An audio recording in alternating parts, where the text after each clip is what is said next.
Hello, केहन छी अहाँ सब? आशा करै छी जे नीक हैब। चलू आइ हम बनेबै पनीरके सब्जी। ओहिके लिए हम एते आधा किलो पनीर लेलिए। अब पनीरके हम नीक जकाँ एकदम फ्राई करबै। एकदम हल्का लाल भऽ जेतै तखन एकरा हम निकालबै।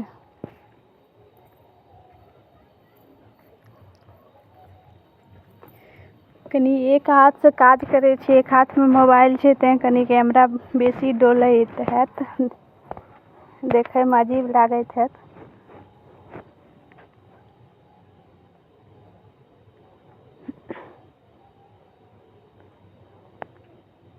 मगर धीरे धीरे ठीक भऽ जेतै, पकड़ैके आदत पड़ि जेतै ने।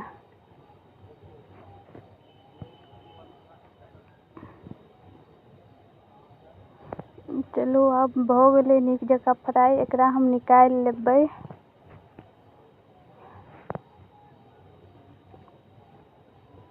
बेसी टाइट करगर नहीं करबै, नहीं तो रसमे नहीं फूलै छै।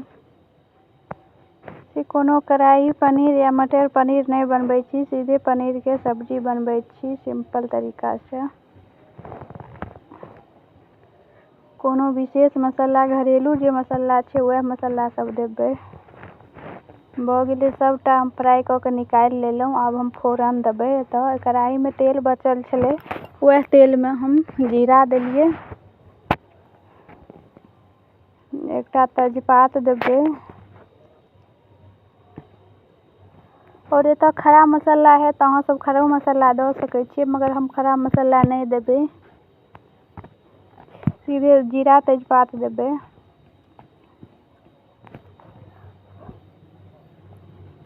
फोरन नीक जकाँ जरि जायत तऽ हम एतऽ प्याज, 2-3 टा प्याज पीस के रखने छलिए, ओ नहीं देखा पेलहुँ। आशा करब जे वो सब देखा सकी। ओ प्याज पीसल छलै, ओ प्याज देलहुँ।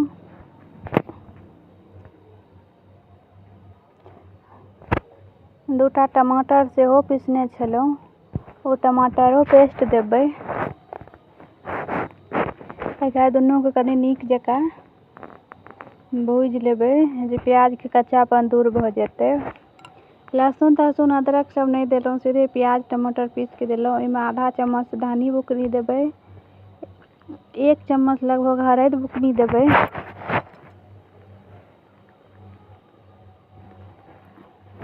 कनी कम बुझायल तऽ कनी एक रत्ती हरैद और देबै। अब मिरचाई बुकनी 1 चम्मच ओहो देबै।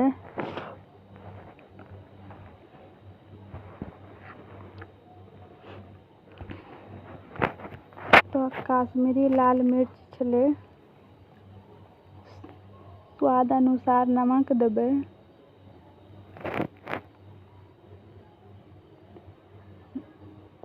अब इहो कश्मीरी लाल मिरचाइ छलै, ओ कनी दऽ देबै। ऐसे तऽ करू नहीं हैत, कनी देखैमे नीक लागै छै। अब पनीर मसाला छलै, ओ देलिए।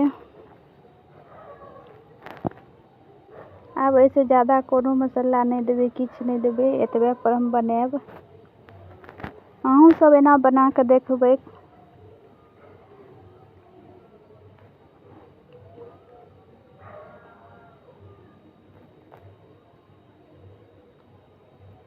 आ मसालाके हम कनी नीक जकाँ बढ़िआँसँ भुजबै।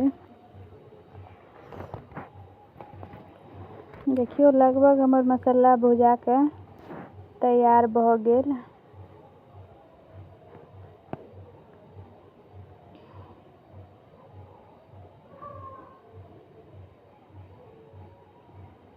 अब एहिमे हम अपना अंदाजसँ रस देबै।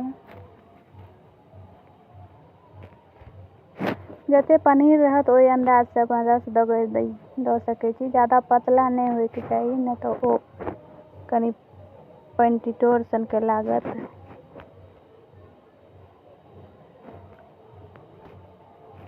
रसो हमर अथी भऽ गेल, पाकि गेल।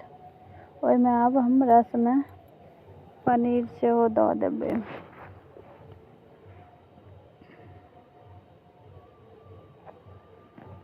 पनीर देला के बाद ज़्यादा देर नहीं पकेबै, 2 मिनट पकेबै। ओहिके बाद कनी गरम मसाला छै,